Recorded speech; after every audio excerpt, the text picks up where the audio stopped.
Breaking news చూస్తున్నాం. ఏపీలో చంద్రబాబు సర్కార్ సరికొత్త రికార్డును నమోదు చేసింది. రాష్ట్ర చరిత్రలో తొలిసారి రికార్డును అందుకుంది. ఎన్టీఆర్ భరోసా పథకం కింద పెన్షన్స్ వరుసగా రెండో నెలలో కూడా సీఎం నుంచి మంత్రులు, ఎమ్మెల్యేలు, ఎమ్మెల్సీలు, ఇతర ప్రజా ప్రతినిధులు లబ్ధిదారుల ఇళ్లకు వెళ్లి పెన్షన్స్ ను పంపిణీ చేశారు.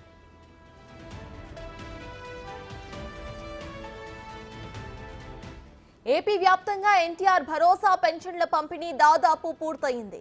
రాష్ట్ర వ్యాప్తంగా 97% పెన్షన్ల పంపిణీ పూర్తి చేశారు. ఒక్క రోజులోనే పెన్షన్ల పంపిణీ పూర్తి చేయాలని ప్రభుత్వం లక్ష్యంగా పెట్టుకుంది. గ్రామ, వార్డు సచివాలయాల కార్యదర్శులు వాళ్ళ ద్వారా ప్రభుత్వం ఈ కార్యక్రమాన్ని చేపట్టింది.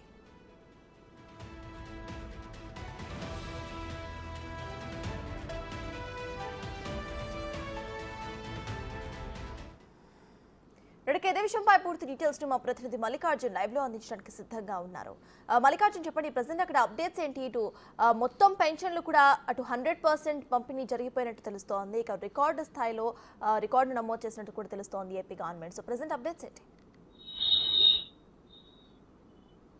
ఏదైతే అన్న మాట ప్రకారం ఎన్డీఏ కూటమి ప్రభుత్వం పింఛన్లన్నీ కూడా వాలంటీర్ల సహాయం లేకుండానే సచివాలయ ఉద్యోగులతో గ్రామ అటు వార్డు ఈ రెండు సచివాలయాలకు సంబంధించిన ఉద్యోగులతోనే రాష్ట్ర వ్యాప్తంగా 98% మొదటి రోజు పెన్షన్లు కూడా పంపిణీ చేయడం జరిగింది. ఇది ఒక రికార్డు అయితే, దీంతో పాటు ఉద్యోగులకు సంబంధించి దాదాపుగా 13 లక్షల పైగా ఉన్న ఉద్యోగులు ఎవరైతే ఉన్నారో ఆ ఉద్యోగులకు సంబంధించిన ఈ ఉద్యోగులతో పాటు పెన్షన్దారులకు సంబంధించిన సొమ్మును కూడా 1వ తేదీనే జమ చేసి రికార్డును కూడా ఈ ప్రభుత్వం నెలకొల్పుతూ వచ్చింది. గత 5 సంవత్సరాల్లో 2019 నుంచి 24 ఈ 5 సంవత్సరాల కాలంలో కూడా చాలా ఇబ్బందులు ఎదుర్కొన్న పరిస్థితి ఉద్యోగుల్లోనూ పెన్షన్దారుల్లోనూ కనిపించింది. 1వ తారీఖు నుంచి 15వ తారీఖు వరకు కూడా వాళ్ళు పెన్షన్ డబ్బుల కోసం కానీ, అలాగే దానికి సంబంధించి ఉద్యోగులకు సంబంధించిన ఈ శాలరీ విషయంలో కానీ, ఉద్యోగులు రిటైర్మెంట్ అయిపోయిన వచ్చిన తర్వాత పెన్షన్ డబ్బుల విషయంలో కానీ చాలా ఇబ్బందులు ఎదుర్కొన్న పరిస్థితి కూడా నెలకొంది.